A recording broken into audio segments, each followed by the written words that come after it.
Shalom Bapak Ibu Saudara yang terkasih di dalam Tuhan. Selamat pagi, selamat berjumpa kembali di Selamat Pagi Bapak. Pagi hari ini kita mau kembali lagi datang dalam hadirat Tuhan, menyerahkan kehidupan kita sepenuhnya kepada Tuhan. Mari kita berdoa.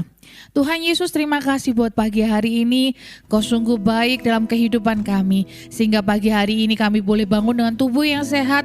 Dan karena kasih karunia Tuhan, pagi hari ini kami mau datang dalam hadirat Tuhan, menaikkan pujian kami.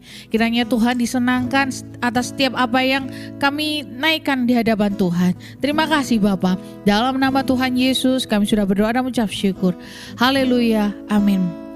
Kita mau mengucap syukur atas kebaikan Tuhan, berterima kasih kepada Tuhan karena semua yang Tuhan berikan baik adanya dalam kehidupan kita.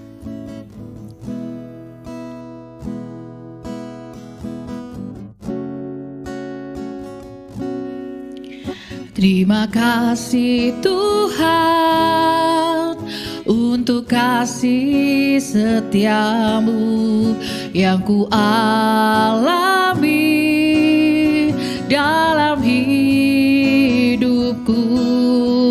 Terima kasih Yesus untuk kebaikanmu sepanjang hidupku. Terima kasih Yesusku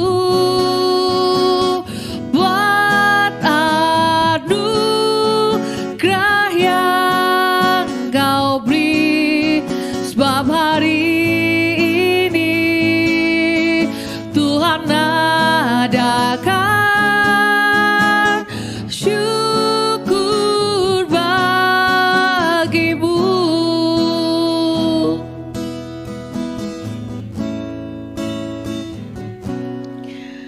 Terima kasih Tuhan untuk kasih setiamu yang ku alami dalam hidupku. Terima kasih Yesus untuk kebaikanmu sepanjang hidupku. Terima kasih Yesusku buat anugerah yang Kau beri, sebab hari ini Tuhan adakan syukur bagimu.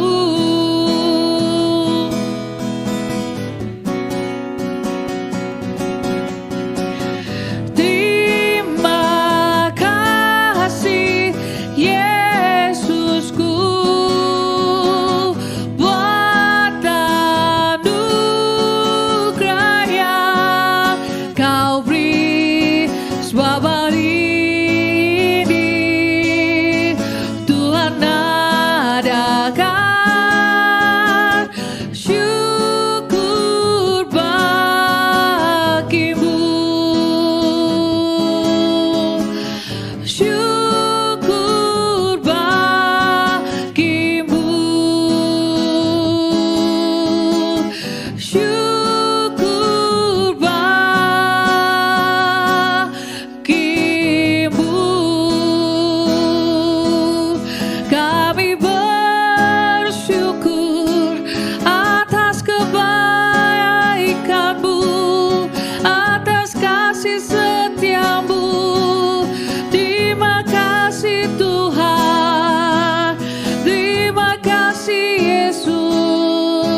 dalam hari ini Tuhan adakan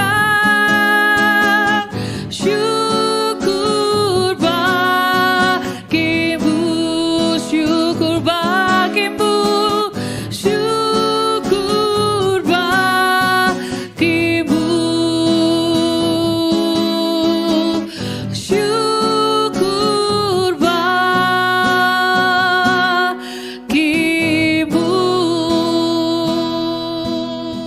Kami naikkan syukur kami di hadapan Tuhan. Kami mengucap syukur untuk kasih setia Tuhan yang begitu luar biasa dalam kehidupan kami. Kami sudah naikkan pujian kami sudah menaikkan penyembahan kami di hadapan Tuhan.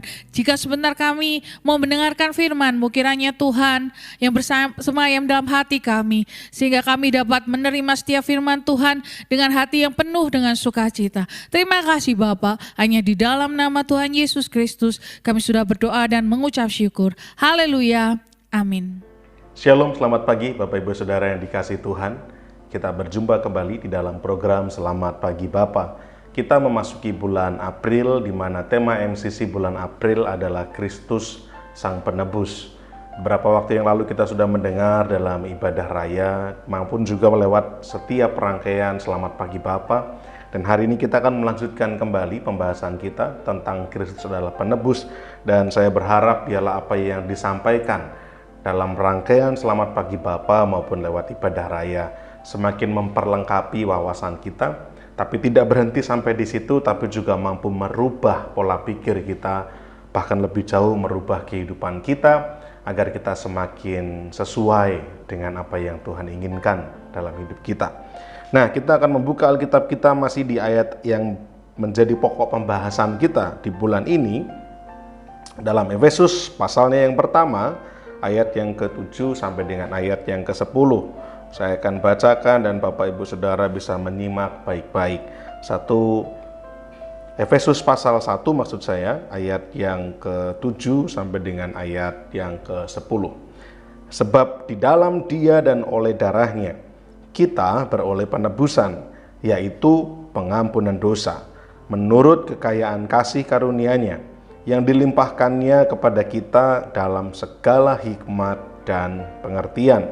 Sebab Ia telah menyatakan rahasia kehendak-Nya kepada kita sesuai dengan rencana kerelaan-Nya, yaitu rencana kerelaan yang dari semula telah ditetapkannya di dalam Kristus sebagai persiapan kegenapan waktu untuk mempersatukan di dalam Kristus sebagai kepala segala sesuatu, baik yang di surga maupun yang di bumi. Ini adalah ayat yang menjadi pokok pembahasan kita selama bulan April. Di ayat yang ke-7 dan juga di ayat yang ke-8 dituliskan bahwa sebab di dalam Dia dan oleh darahnya kita beroleh penebusan, yaitu pengampunan dosa menurut kekayaan kasih karunia-Nya. Bahwa oleh karena kasih karunia Allah yang demikian besar, kasih karunia Allah yang demikian luar biasa bagi kita, bahkan Alkitab mengatakan bahwa Kristus mati bagi kita ketika manusia masih dalam keadaan berdosa. Artinya kasih yang Tuhan curahkan kepada manusia adalah kasih yang tidak melihat syarat, kasih yang tidak melihat keadaan manusia yang sedang buruk ini. Kejatuhan manusia dalam dosa membuat manusia akhirnya terpisah dari Tuhan, terpisah dari Allah. Sehingga relasi manusia dengan Tuhan menjadi jauh. Hubungan manusia dengan Tuhan menjadi renggang, menjadi jauh. Akan tetapi dikatakan bahwa Kristus rela mati bagi kita ketika kita manusia masih dalam keadaan dosa. Nah, itulah kekayaan kasih karunia Allah. Demikian besar kasih Allah dalam kehidupan kita. Sehingga firman Tuhan katakan, dituliskan oleh Rasul Paulus, sebab di dalam Dia dan oleh darahnya kita beroleh penebusan, yaitu pengampunan dosa. Penebusan yang Kristus kerjakan atas kehidupan kita adalah penebusan yang membawa kita pada pengampunan dosa. Kita berbuat dosa, kita bersalah kepada Tuhan, kita mewarisi dosa dari para leluhur kita. Kita menjadi manusia yang dikurung dalam kuasa dosa. Akan tetapi ketika kita mempercayai Tuhan, ketika kita mempercayai Kristus, darahnya yang sudah ditumpahkan di atas kayu salib, maka itulah yang akan mengampuni dosa-dosa kita. Itu yang akan menebus dosa-dosa kita. Kematian Kristus di kayu salib adalah kematian yang menyatakan kasih kepada semua orang. Kematian yang merindukan semua orang itu memperoleh pengampunan dosa. Tuhan merindukan semua manusia diselamatkan. Akan tetapi permasalahannya, tidak semua manusia memperoleh keselamatan. Apakah ini artinya Tuhan memilih-milih? Apakah ini artinya Tuhan pilih kasih? Tentu tidak. Allah demikian mengasihi manusia. Allah demikian mengasihi ciptaannya yang disebut manusia ini, sehingga Yesus rela turun ke dunia, mati di atas kayu salib untuk menebus dosa semua orang. Tetapi permasalahannya, tidak semua orang ini mau merespon dengan benar. Kristus mati untuk menebus dosa semua orang, tapi semua orang belum tentu mau datang, mendekat, percaya, tinggal di dalam Kristus. Sehingga firman Tuhan dikatakan dalam Efesus 1 ayat yang ke-7, sebab di dalam Dia dan oleh darahnya kita beroleh penebusan, yaitu pengampunan dosa. Sehingga kita harus tinggal di dalam Tuhan. Tidak ada pilihan yang lain, Bapak Ibu Saudara. Kita mesti tinggal di dalam Tuhan. Hidup kita harus berada di dalam Kristus sebagai bentuk respon kita. Karena darah yang Tuhan sudah tumpahkan di atas kayu salib. Oleh karena darah inilah, maka kita beroleh penebusan. Dan respon kita, seperti yang saya katakan tadi, adalah tinggal di dalam Tuhan. Ayat yang ke-8 juga dikatakan bahwa kasih karunia Allah ini dilimpahkannya kepada manusia dalam segala hikmat dan pengertian. Artinya apa? Bahwa Allah oleh hikmatnya melihat manusia tidak mampu mendekati Allah dengan kemampuannya sendiri. Allah melihat manusia tidak akan mungkin bisa membenarkan dirinya sendiri, karena semua orang telah berbuat dosa dan kehilangan kemuliaan Allah. Sehingga perlu ada bagian campur tangan Allah dalam rangka penebusan dosa manusia, dalam rangka penghapusan dosa manusia. Dan campur tangan Allah itulah dalam pribadi Kristus Yesus. Yesus Kristus yang rela mati di kayu salib, mengemban tugas misi dari Allah Bapa untuk mati menggantikan manusia yang berdosa. Oleh karena dosa, Bapak Ibu Saudara, saya dan Bapak Ibu Saudara kita inilah yang semestinya mati sebagai konsekuensi dari perbuatan dosa kita. Akan tetapi kita tidak mendapatkan itu. Konsekuensi itu diluputkan Allah dalam kehidupan kita karena Kristus sudah menggantikan kita. Namun apakah ini semua berlaku bagi semua orang? Karena firman Tuhan katakan bahwa penebusan Tuhan, darah Tuhan ditumpahkan, Kristus mati bagi semua orang. Apakah semua orang beroleh kesempatan ini? Jawabannya tidak. Kenapa? Karena walaupun Tuhan mengasihi semua orang, kematiannya ini untuk menyelamatkan semua orang, tapi tidak semua orang mau datang menghampiri Kristus. Hanya orang-orang yang dipanggil dan dipilihnya. Hanya orang-orang yang menyadari bahwa panggilan Kristus ini adalah indah dan istimewa. Setiap kita yang mengakui lewat ucapan kita dan hati kita bahwa Yesus Kristuslah Tuhan dan Juru Selamat saya pribadi, maka kitalah yang ditebus, kitalah yang diampuni dosanya. Allah dalam hikmatnya yang luar biasa melihat manusia tidak akan mampu bekerja sendiri, sehingga Allah mengutus Yesus Kristus untuk mengerjakan ini semua. Penebusan seperti yang saya katakan kemarin, yang dituliskan oleh Rasul Paulus, adalah penebusan yang berkaitan dengan perbudakan. Pada masa itu, perbudakan Romawi begitu kejam, sehingga setiap orang yang menjadi budak harus melayani dan tidak memiliki hak asasi manusia. Mereka diperlakukan sebagai objek. Bahkan keturunan-keturunan mereka pun otomatis menjadi budak. Sehingga seseorang yang sudah menjadi budak, rasa-rasanya tidak mungkin bisa keluar dari perbudakan. Berbeda dengan perbudakan atau perhambaan dalam tradisi Yahudi, di mana di tahun ke-7 para budak bisa dibebaskan. Tapi para budak-budak Romawi, mereka dari keturunan ke keturunan, anak dari sepasang budak adalah budak otomatis. Anak dari keluarga budak adalah budak. Demikian pula dosa sudah mencengkeram hidup kita. Sehingga dari keturunan ke keturunan, dari generasi ke generasi, manusia tidak mampu menyelamatkan dirinya sendiri, terikat oleh dosa. Akan tetapi Allah dengan segala hikmat dan pengertiannya, Allah melimpahi manusia dengan kasih karunia supaya manusia ini beroleh penebusan, yaitu pengampunan dosa. Apa yang harus kita kerjakan? Yang pertama, tetaplah tinggal di dalam Dia dan percayalah kepada Kristus yang telah mencurahkan darahnya di atas Golgota demi keselamatan saya dan Bapak Ibu Saudara. Jangan pernah tinggalkan Tuhan. Jangan pernah kita melupakan Tuhan. Jangan pernah kita melalaikan ibadah kita kepada Tuhan. Jadikanlah Tuhan sebagai sumber kehidupan kita. Tetaplah tinggal di dalam Kristus dan oleh karena darah tebusannya kita beroleh pengampunan dosa. Kiranya boleh menjadi berkat untuk kita semua. Selamat pagi dan Tuhan memberkati. Mari kita berdoa.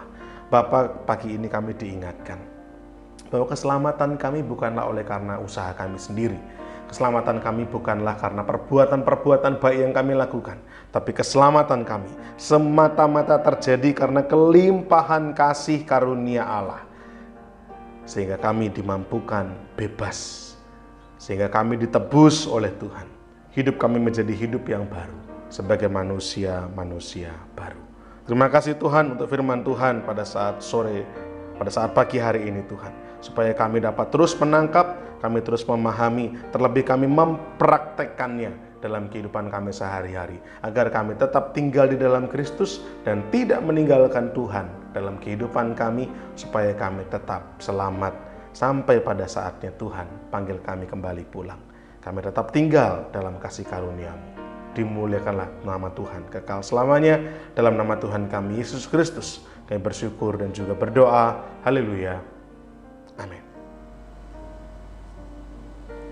Kita akan memasuki saat teduh.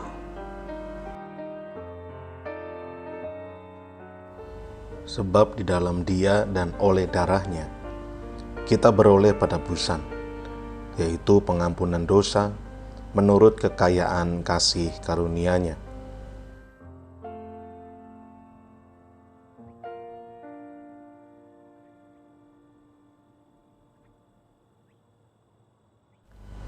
Yang dilimpahkannya kepada kita dalam segala hikmat dan pengertian.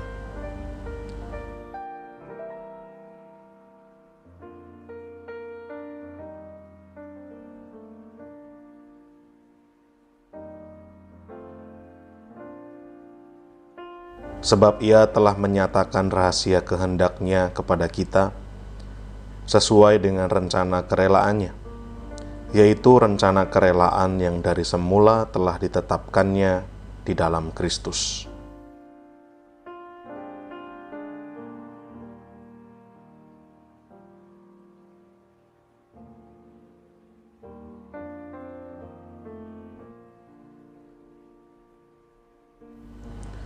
Sebagai persiapan kegenapan waktu untuk mempersatukan di dalam Kristus, sebagai kepala segala sesuatu, baik yang di surga maupun yang di bumi.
Bapa kami yang di sorga, dikuduskanlah namamu, datanglah kerajaanmu, jadilah kehendak-Mu di bumi seperti di sorga.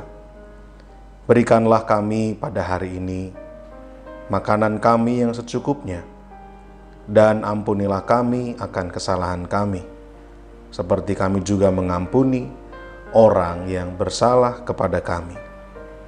Dan janganlah membawa kami ke dalam pencobaan, tetapi lepaskanlah kami daripada yang jahat.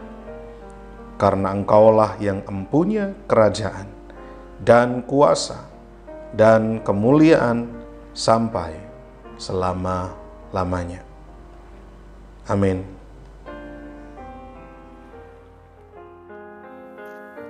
Puji Tuhan Bapak Ibu Saudara yang terkasih dalam Tuhan, kita bersyukur pagi hari ini kita sudah naikkan pujian kita di hadapan Tuhan dan kita sudah mendengarkan firman Tuhan. Pagi hari ini saya akan informasikan kegiatan sepekan MCC. Hari Senin ada latihan tamborin setiap jam 5 sore, lalu hari Kamis ada latihan musik dan pujian setiap jam 6:30 malam. Lalu hari Jumat ada menara doa kota di Hotel Haris lantai 16 setiap jam 6 sore. Lalu hari Sabtu ada ibadah pemuda remaja Metanex setiap jam 5:30 sore. Hari Minggu pagi ada sekolah minggu setiap jam 7:30 pagi. Dan di Minggu sore kita akan berjumpa di ibadah raya MCC jam 5 sore. Demikian kegiatan sepekan MCC.